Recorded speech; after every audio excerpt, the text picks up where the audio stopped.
I'm Colby Zach, and I'm once again joined by the Missourians' Tanner Ludwig to talk about the QPs. The QPs had a hard-fought battle last week against Battle. How were they able to stick with them throughout the game? So, per the usual course, it was a lot of Dion Weston. He had over 190 rushing yards. He had a touchdown in the game. It was just a lot of giving the ball to him. But overall, their passing defense kind of let them down. It was some big plays through the air that they gave up, and that's what kind of let them get a lead on them and take over the game. We've mentioned Dion Weston quite a bit over the last few weeks. Can you talk a little bit about him, the challenges that he's faced, the success that he's had on the field? Yeah, so Dion Weston's a senior running back for Hickman. Last year he was kind of buried on a running back by committee, but this year he took over the role as the lead back. And ever since week one, he's had 3 straight 100-yard rushing games. We had multiple touchdowns in a couple of those games.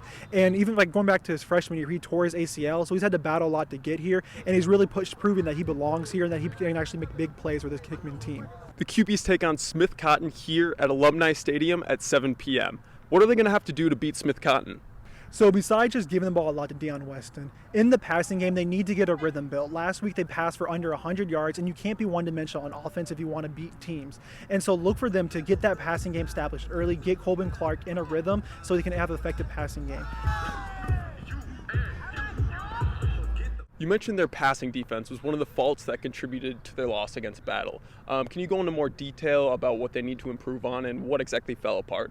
So when I talked to Coach Alvis, he said during the game they were having their eyes in the backfield a lot. They weren't keeping their eyes on the receiver, and so they let him get past them, and that's how we saw those big plays develop. So they need to make sure they keep their man in front of them, so if the big play does happen, they tackle him or they can break up the pass. In Columbia, I'm Colby Zach, KOMU 8 Sports.